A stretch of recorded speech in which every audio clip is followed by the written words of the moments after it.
All right, it's Wednesday. That means it's time for more Q&A. Now, last week I did a super Q&A on Patreon. This week I wanted to do a regular Q&A. So what I've done is I've looked at the previous video in this series, and in the comments section, I've pulled as many interesting comments as I possibly could from you all. Now, you recall last time we did one of these, I basically had no good Path of Fire topics because Path of Fire hadn't come out yet, and obviously everything people were asking me about were speculative things based on the demos and the post-show and so on. So this time, I just wanted to thank you guys for giving me some genuinely really good stuff to riff off of. Got a varied selection here, so let's just jump in, starting off with Melamash, who says, I feel like we didn't get the full story of Ritlock's time in the Mist. Not the full one. We learned about how he found Sahothin and how he escaped, but that couldn't have been all he did in there. He spent, what, a year in there or something? It sounded like he got to talk to Glint, but who else could he have met? It feels like there's so much unanswered Ritlock. Yeah, I agree. I actually, looking back, think this was really weak. Now, the cutscene itself I enjoyed, and it was kind of simple, and we didn't get really specific little details. I kind of enjoyed, and I like that view of things, and it kind of felt like mythic in a way. I enjoyed all of that, but if we look at the sort of the sowing of the seeds of this story back in Season 2, and when Ritlock disappeared, and how it was teased at in Heart of Thorns, and then how it was kind of knowingly teased at in Season 3, to finally supposed to be paying off here in Path of Fire, to look at that entire arc, and then break down into the nuts and bolts of what it actually was, I don't think this was very good. And in fact, it becomes very clear from messages in the AMA with the devs that well, not very clear, but it seems somewhat clear that when they wrote that initial story of Ritlock going missing, they weren't entirely nailed down on what the hell would actually happen with him. And there was a lot of really juicy stuff that could have came from Ritlock's time in the Mist. Some of the earliest theories about this involved him meeting with Rurik down there and getting more information. Don't forget, this was about the faux fire, right? And what relevance did that actually have with Path of Fire? Now, I get that it would have randomized the story, as we've been saying lately, but it was about the faux fire, and we got nothing on that. This idea of him meeting Rurik did fall away. Then the other fun theories were to do with his blindfold, right? So if we rewind the clock, he comes out of the Mist with a blindfold on. What does that say to everyone? It sets up this really interesting idea that he met the gods, he communicated with the gods. Why is that an interesting idea, though? It's because presumably he will have obtained knowledge from them. He would have figured stuff out, and then he could impart that to us. And, you know, these could have been big lore bombs. That's why it's exciting that Ritlock might have met the gods, and thus exciting why then he has the blindfold. But then, if we follow this the whole way through, in Path of Fire, it seems the devs were scared to expand on the gods stuff in any really specific, significant way. And they decided, okay, no, we're not going to have Ritlock have met the gods and have a conversation with them knowingly, blah, blah, blah. Let's twist it. He did meet a god, but we'll have it that he didn't know that he met the god. And this also explains why he's been so quiet about it for so long and why he hasn't explained. Because don't forget, they had two tasks. One, to reveal the mystery of what Ritlock did in the Mists, but also, as more time passed, the mystery of why he wasn't telling us what he found in the Mists. And now it becomes a lot harder to do. So they decided, okay, we'll solve this by having him have met a god, Balthazar, which he did, but he won't know that he met Balthazar. And to do that, that's fine in solving the problem of why Ritlock hasn't talked to us about it. But to do that removes all of what was cool about why he might have met a god in the first place, because now it's just the same as him having met anyone in the Mist. He didn't get any interesting information, and the devs indeed were scared to do that at all in Path of Fire. And so now we get to the point where the Path of Fire story is starting out, and the entire thing with the blindfold is unnecessary, to the point where you can see it happen on any kind of replay of Path of Fire. You can see it happen. It's like in that first instance, Ritlock takes the blindfold off and he says, oh yeah, it was just for the voices in my head, you know, because I'm a revenant. There you go. And now I don't need it anymore. And they just kind of slyly, quickly, you know, sweep that, sweeping under the rug in action right there. They're just taking it off and pushing it to the side and hoping we won't think about that and what that was leading the community to believe and blah, blah, blah. So I don't really like it in the end. I don't think it was the worst thing in the world.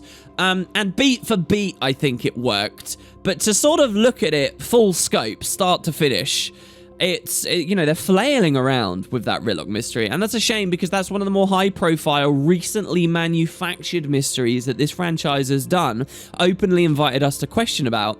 And I don't think they did very well with it in the end. I think it all stems back to they weren't willing to do anything particularly interesting with the gods in this expansion. They just wanted to put a slight twist and a rehash on the established world that they had created, and that's that the gods have receded. And Ritlock kind of got screwed by that.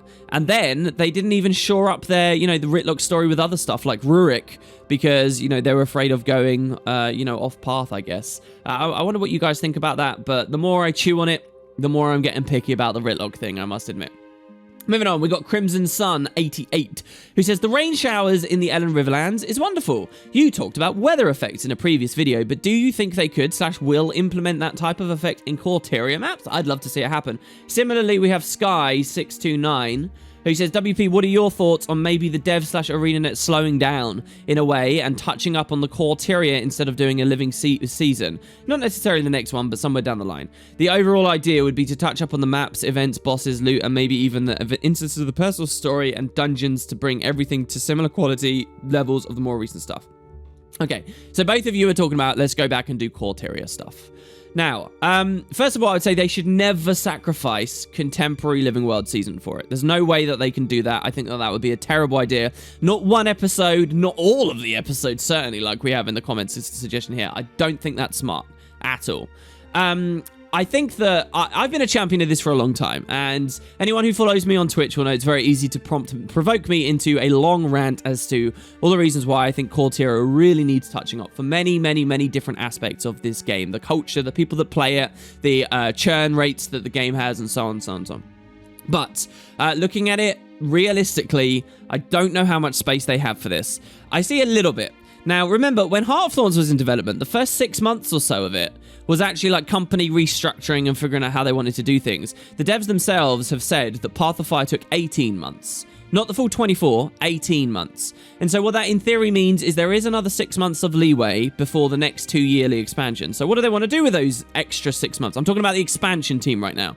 Not talking about living, but in theory, both Living World and expansion people have got an extra 6 months, I guess. I don't know. This is all a bit weird and speculative. But talking about the expansion team, they essentially have 6 months of free time where they can bum about and then still produce an 18-month product that is on par with Path of Fire. Now, if that sounds good to you guys, you could say that those 6 months, as in right now, what the expansion team can do is they can put out a Path of Fire 2.0 that adds more replayability to metas and addresses a lot of criticisms. Just as they did with the Heart of Thorns 2.0 patch. Remember, these are the same guys. They could do a POF 2.0, and then what they could also do is maybe look back at Corteria and do stuff like guild missions, guild events, and, touching other things up. Like, I don't know, weather effects, really? Is that what we put on a list for Corteria updates? I don't know whether I would, but I see it a lot now. I see lots of people slowly coming around and thinking, I want Corteria stuff, I want Corteria stuff. Now, that's all speculative happy world, right? Where we talk about this theoretical 6 months and being willing, and we lose nothing as a community there. We get the same quality stuff. Living World continues going on, but we also get, and there's the idea of maybe adding Season 1 in those 6 months. There's loads of stuff we can talk about. However, let's boil it down. There is an official company stance, a company line on this. They have been clear. There is transparency on this, at least under the previous game director, and it's this. They don't think that going back to old content is worth it. People want new stuff. It's more exciting. Moment for moment, if you're going to spend dev time on something, you get more bang for your buck making a new map, making new story, making new X, Y, and Z versus revamping A, B, C, D, E, and F. Even if you can revamp more than you can make new, because revamping can rely on existing assets and stuff, even if that were true, the company line has, for the past long while, we're not going back to old stuff. We're not going to keep reinventing old systems. We've got our groundwork, and we're just going to build content into it. Now, maybe it's only natural that right after a content heavy, and I've got air quotes up there because I know some people have disputed this at this point, but we've got a content, and to discuss that goes into, replayability of content and grind, which are discussions we can do later.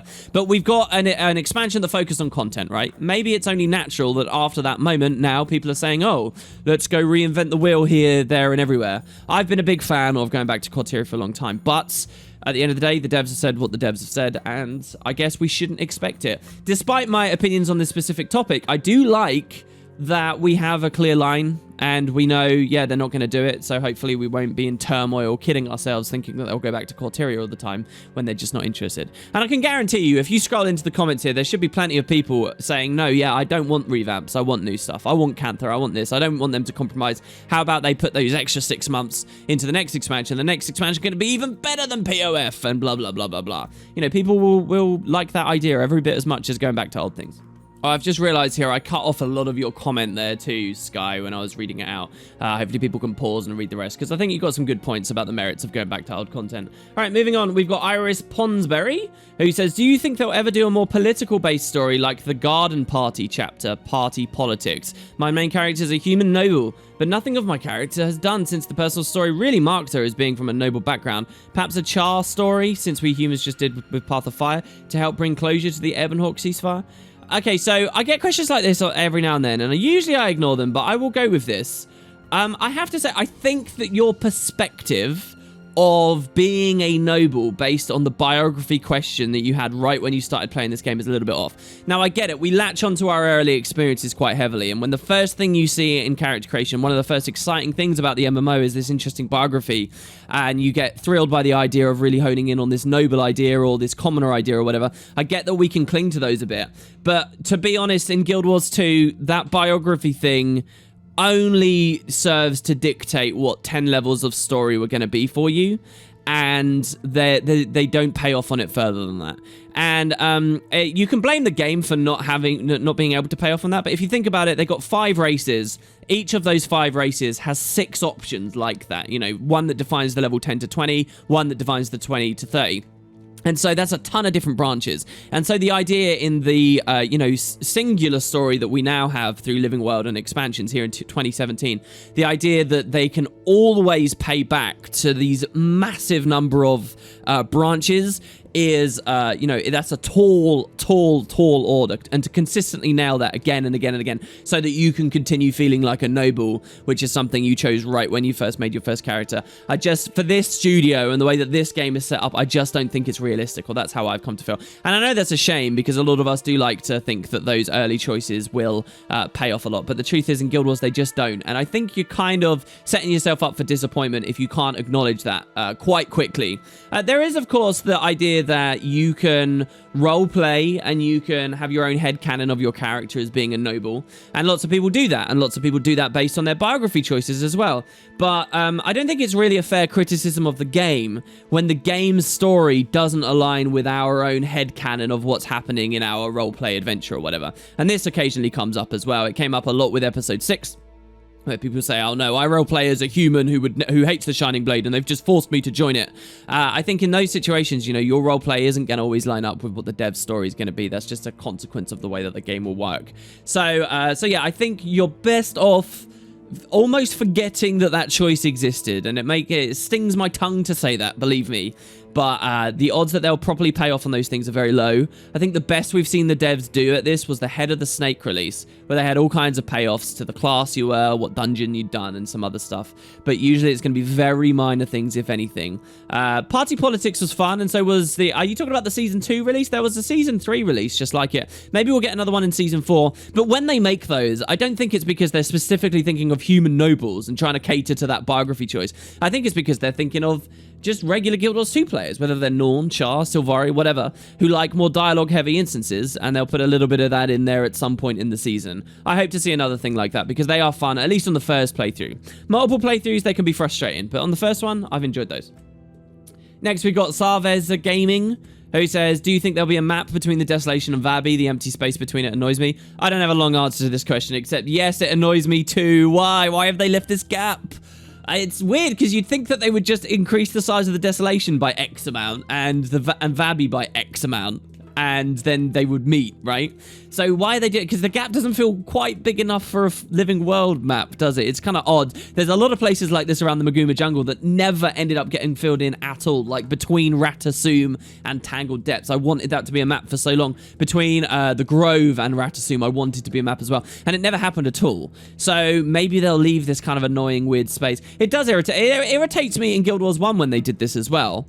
And they did it less frequently in Guild Wars 1, but they did, and funnily enough, I believe 1 was just like that, in Vabi at the same place way back when. This is kind of funny. Rain, 2 weeks ago, says, why does adding content to Guild Wars 2 always have to mean adding story?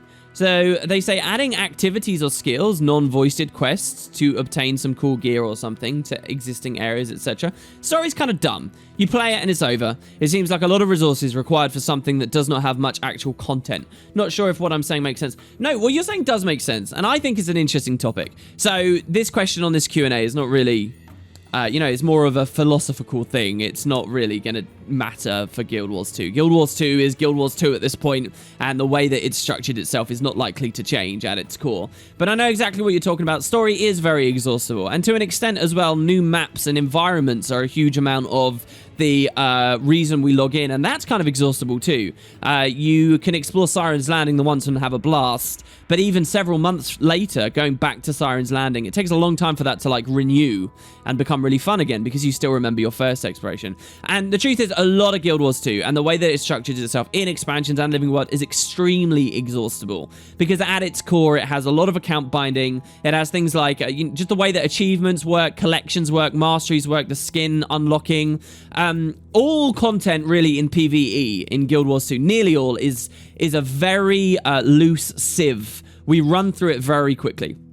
And we can quite comfortably actually imagine MMOs, or any games really, instead worlds where post-release support was not handled in this way. But post-release support after 2012 was all about dungeons, and how replayable dungeons are, and the amount of varying different events and things that can proc in them, and gambits and so forth. And post-release support was all about activities. You mentioned that in your question. I think that that's a good thing to think about. It's all about buildcraft. It's about leagues and, leaderboards that refresh and things like that. Now, a lot of what I just said on that list there is probably going to sound hideous to your average Guild Wars 2 player at this point. Those are things your average Guild Wars 2 player probably doesn't like. We see the resistance to the raiding scene and stuff like that. But that's because that's the audience Guild Wars 2's built over these years, and that's the kind of player that it said, hey, you are the people we want playing our game. But that doesn't mean that's the only way to run an MMO. Absolutely. There are different ways to do it. You will see other MMOs companies usually resort to kind of cheesy, tacky, horrible grind. But I think there are worlds, and some games start to get to it, especially with like these league systems, that are a lot more efficient with how they produce content. Guild Wars 2 is just super inefficient with how it does stuff, because it's very friendly. Like, look at just waypoints, right? MMOs that force you to travel on mountback for hours to get from one end of the world to the other. They, just because they have that and not waypoints, get a lot more content out of any random quest that's added to the game, because the players get all this playtime as they travel to the quest, and then travel these great distances perhaps during the quest, or once the quest is over, whatever the new piece of content is, then returning to wherever they like to go. All of a sudden there's a lot more playtime that comes out of it than Guild Wars 2, where we just click on a map, go, and then we click on a map and we leave again. So just being built into the very DNA of Guild Wars 2, everything's exhaustible. And that's why it's really interesting to see how they've chose to handle that by just trying to bomb as much story and content and new explorable areas in as possible to keep up with this sieve that I described. But yeah, it's interesting, and it's cool to see someone in the comments thinking about stuff like that. And again, none of that is a suggestion from me that that's what Guild Wars 2 has to be. It's just, food for thought. Anyway, moving on, we got Lars Labyrinth, who says, what would you think of an entire explorable zone in the Mists with either hearts or meta events, or both? Maybe even somewhere in the past, something like Aurora at its peak or its last days as an example. It's funny because we're in Halloween right now and we have the Mad King's Realm, and that's kind of a map in the Mists. But you mentioned stuff like Aurora. I think that that's a lot of fun. And I would actually say that I think the Underworld and the Fissure of Woe, and as well the Domain of Anguish, actually, these are places, well, let's say the Domain of Anguish, because it's all surreal how you get from place to place, but especially the Underworld and Foe, these are places that very strongly translate, I think, into open world maps. A lot of people will say they should become raids, but actually I think they work better as open world maps, and you'd have like a raid wing coming off of them. And that's something to really think about now as well, with chances that we might be able to go back to the Fissure of Woe or these other realms in upcoming story. This story that the gods have left even those realms opens some interesting possibilities. I want to do a lore video on sometime soon. Tommy Miller says, so at the end of Path of Fire, we see Kralkatorrik flying by Amnoon. Where do you think his final destination will be? Do you think we will see a dragon versus dragon fight in the next expansion, or Living World Season 4? Well, see, I'm scared of Living World doing things too big. I think Flashpoint tried to do something too big. But they were scared even in an expansion this time to do an Elder Dragon fight. So I don't know. I think give us a good regular Elder Dragon fight first. Move the story to a place where we're killing them and replacing them or whatever. Then give us a good Elder Dragon fight. and then finally end it with a dragon v dragon or something like that. I don't know. But the idea of where's Kralkatorrik moving, this is actually really exciting to think about, guys. Where's he going and why? You know, the other movements we've had of Kralkatorrik have been, or any of the Elder Dragons have been very specific. You would think that maybe he'd gotten a taste for Bloodstone magic now that he's consumed what was in Balthazar, which was what was in a Bloodstone. But he doesn't seem to be moving to such a location. I think there's still one hidden Bloodstone, so maybe he is. But there's this kind of question in Guild Wars as well. Why are all the Elder Dragons bundled so tightly together on Tyria? And the idea could have been because that's where the Bloodstones were and so on. You know, the story with Kralkatorrik moving again now, it could really start dealing with stuff like that and explaining why they're there and why Kralkatorrik's now moving further away. I also love the thought, well, you talked about Cantha a lot on the last video. I love the thought that the Canthans, in their like super high magitech amazing empire that they potentially have now, that they're doing something ridiculous with magics. You know, they're nuking each other with these crazy magic bombs or something, and you know, from within their xenophobic borders, and what they're doing with magic is so ridiculous, and that it's now starting to pull the Elder Dragon's attention, and they're sort of starting to drift, and these terrible threats are going towards that empire, and that empire is going to fight back, and we have to stop them too early. There's a lot of fun stuff. Cantha was the empire of the dragon. They should do something cool regarding the dragons when we get there. And lastly, the final question for today is from Derab C125, who says, "Hey WP, lately I've been cooking more and more, and I would like to ask your opinion for the correct sauce of a burrito." Well, I would say the magic ingredient for such a sauce would be anchovies. Come at me, internet. Thanks very much for watching, guys. Leave your comments down below, and I will give you my responses very soon. I hope you enjoyed the video, and I'll see you very shortly. Next episode should be a super Q&A, by the way, which you can check out on Patreon. Links at the top of the description. Catch you next time, guys.